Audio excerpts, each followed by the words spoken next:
Welcome back to my channel. ನಾನು Basavaraj D. ಇವತ್ತಿನ ವಿಷಯ parts of speech. Words are divided into different kinds or classes called parts of speech according to their uses. ನಮಗಿಲ್ಲಿ ಶಬ್ದಗಳನ್ನು ನಾವು ವಿಧ ವಿಧಗಳಾಗಿ classification ಮಾಡ್ತೇವೆ, ವರ್ಗೀಕರಣವನ್ನು ಮಾಡ್ತೇವೆ. ಯಾವ ರೀತಿಯಾಗಿ ಅಂದರೆ ಅವುಗಳ ಬಳಕೆಯ ಆಧಾರದ ಮೇಲೆ ಅವುಗಳನ್ನು ವರ್ಗೀಕರಣ ಮಾಡ್ತೇವೆ. ಅಂತಹ ವರ್ಗೀಕರಣಕ್ಕೆ ನಾವೇನಂತ ಕರಿತೀವಿ ರೀ? Parts of speech. ಇಲ್ಲಿ ನಮಗೆ 8 ಥರದ ಪಾರ್ಟ್ಸ್ ಆಫ್ ಸ್ಪೀಚ್ ಇದ್ದಾವೆ. There are 8 types of parts of speech: noun, adjective, pronouns, verb, adverb, prepositions, conjunctions, interjections. ಇವೆಲ್ಲ ನಮಗೇನ್ರಿ? These are the parts of speech. These are classified based on their uses in the sentence. First we discussed about a noun. What is the noun? Noun is the word.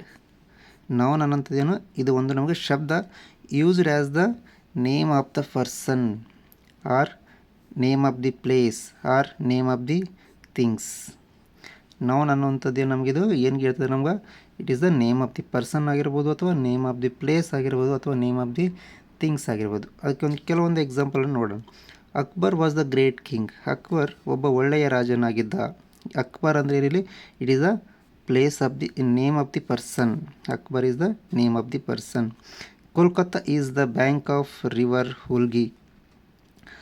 Kolkata bank ನದಿಯ ದಡದ ಮೇಲಿದೆ ಅಂತ ಹೇಳ್ತಾ ಇದೆ. ಕೋಲ್ಕತ್ತಾ ಅನ್ನೋದು it is the name of the place ಅಲ್ವಾ? The rose smell sweet. The rose ಅನ್ನೋದೇನು? It is the name of the things. The sun shines bright. ಸೂರ್ಯನು ಬಹಳಷ್ಟು ಹೊಳೆಯುತ್ತಾನೆ ಅಂತ ಹೇಳ್ತಾ ಇದೆ. The sun shines bright means sun is the name of the things. His courage won him honour. ಅವನ ಗೌರವವನ್ನು ಅವನ ಕರೇಜ್ ತಂದು ಕೊಟ್ಟಿದೆ ಅಂತ ಹೇಳ್ತದೆ. ಅವನು ಅಂತಂದರೆ it is the name of the person. ಹೌದಾ? ದ ನೌನ್ ಅಂದ್ರೆ noun is the name of the person, name of the place, name of the things, name of the things and name of the person. That is called as a noun. ನೌನನ್ನು ನಾವು ಯಾವುದಾದ್ರೂ ಒಂದು person identify ಮಾಡಬೇಕಾದಾಗ, ಅಥವಾ ಒಂದು ಪ್ಲೇಸನ್ನು identification ಮಾಡಬೇಕಾದಾಗ, ಒಂದು ಥಿಂಗ್ಸನ್ನು identify ಮಾಡಬೇಕಾದಾಗ ನಾವು ನೌನನ್ನು ಯೂಸ್ ಮಾಡ್ತೇವೆ.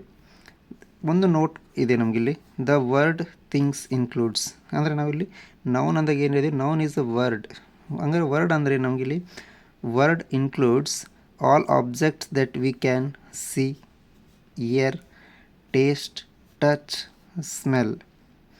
ನಾವು ಯಾವುದಾದ್ರೂ ಒಂದು ಆಬ್ಜೆಕ್ಟನ್ನು ನೋಡಬಹುದಾಗಿತ್ತು ಅಂದರೆ, ಅದನ್ನು ಕೇಳಿಸಿಕೊಳ್ಳಬಹುದಾಗಿತ್ತು ಅಂದರೆ, ಅಥವಾ ಅದನ್ನು ಟೇಸ್ಟ್ ಮಾಡಬಹುದಾಗಿತ್ತು ಅಂದರೆ, ಅಥವಾ ಅದನ್ನು ಟಚ್ ಮಾಡಬಹುದು, ಅದರ ಜೊತೆ ಸ್ಮೆಲ್ ಮಾಡ್ಬೋದಾಗಿತ್ತು ಅಂದರೆ, ಅಂತೆಲ್ಲ ವಸ್ತುಗಳನ್ನು ನಾವೇನಂತ ಕರಿಬೋದು?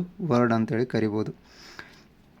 Something that we can think of but cannot perceive by the sense.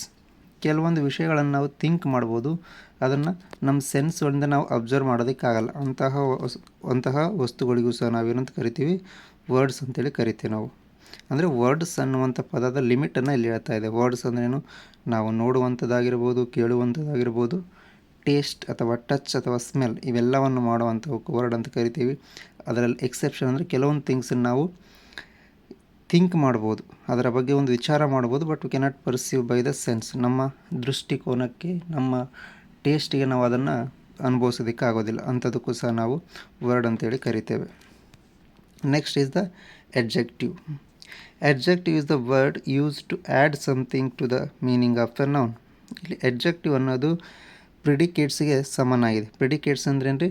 ಸಬ್ಜೆಕ್ಟಿಗೆ ಒಂದು ಸಬ್ಜೆಕ್ಟ್ ಬಗ್ಗೆ ಸಮಥಿಂಗನ್ನು ಎಕ್ಸ್ಪ್ಲೇನ್ ಮಾಡುವಂಥದ್ದು, ಅದಕ್ಕೆ ಒಂದು ಎಡಿಷ್ನಲ್ ಇನ್ಫಾರ್ಮೇಷನ್ ಕೊಡುವಂಥದ್ದು ನಾವು ಪ್ರಿಡಿಕೇಟ್ಸ್ ಅಂತ ಹೇಳಿದ್ವಿ. ಅದೇ ಥರ an adjective is a word use to add something about meaning of the noun. ಹಾಗಾದ್ರೆ ನೋಡೋಣ. Is the brave boy. Is name of the person. ಹೌದಾ? ಈ ಅನ್ನೋದೇನು? Is the name of person. Brave boy is a something about person, something about he. ಅವನೊಬ್ಬ ಜಾಣ ವಿದ್ಯಾರ್ಥಿ. Is a brave bye.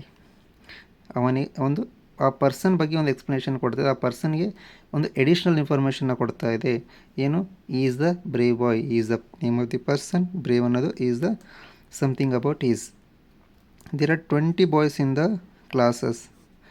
Boys ಅನ್ನೋದೇನು ರೀ? It is the name of the persons. 20 means it is the some quantity. ಹೌದಾ? Some quantity numbers.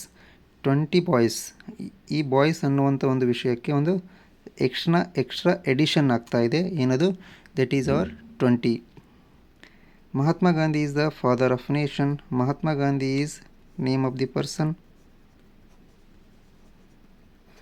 Mahatma Gandhi ಏನಿದೆ? Mahatma Gandhi is a name of the person. Is the father of nation. He is something about the Mahatma Gandhi. Is hard worker. ಈ ಅನ್ನೋದು it is the name of the person. Hard worker means it is the something about the person. ಇದನ್ನು ನಾವೇನಂತ ಕರಿತೀವಿ? Adjective. Noun ಅಂತಂದರೆ person ಅಥವಾ things ಅಥವಾ ಪ್ಲೇಸನ್ನು identification ಮಾಡೋದಕ್ಕೆ ಯೂಸ್ ಮಾಡುವಂಥ ಶಬ್ದವಾಗಿದೆ. ಅದೇ ಥರ ಅಡ್ಜೆಕ್ಟಿವ್ ಅಂದರೆ ಆ noun of the name of the persons, name of the place or name of the things, ಇದಕ್ಕೆ ಒಂದು ಎಡಿಷ್ನಲ್ ಇನ್ಫಾರ್ಮೇಷನ್ ಕೊಡೋದಕ್ಕೆ ಅಥವಾ additional something to the meaning of noun, ಅದಕ್ಕೆ ಏನಂತ ಕರಿತೀವಿ ನಾವು? ಅಡ್ಜೆಕ್ಟಿವ್ಸ್ ಅಂತೇಳಿ ಕರಿತೀವಿ. Thank you. ಈ ಒಂದು ಕ್ಲಾಸ್ ನಿಮಗೆ ಇಷ್ಟ ಆದಲ್ಲಿ ದಯವಿಟ್ಟು ನಿಮ್ಮ ಎಲ್ಲ ಫ್ರೆಂಡ್ಸ್ಗೆ ಶೇರ್ ಮಾಡಿ, ಸಬ್ಸ್ಕ್ರೈಬ್ ಮಾಡಲು ತಿಳಿಸಿ. ಸಬ್ಸ್ಕ್ರೈಬ್ ಮಾಡಿ, ನೀವು ಸಹ ಸಬ್ಸ್ಕ್ರೈಬ್ ಮಾಡಿ ಮತ್ತು ಎಲ್ಲರಿಗೂ ಶೇರ್ ಮಾಡಿ. Thank you.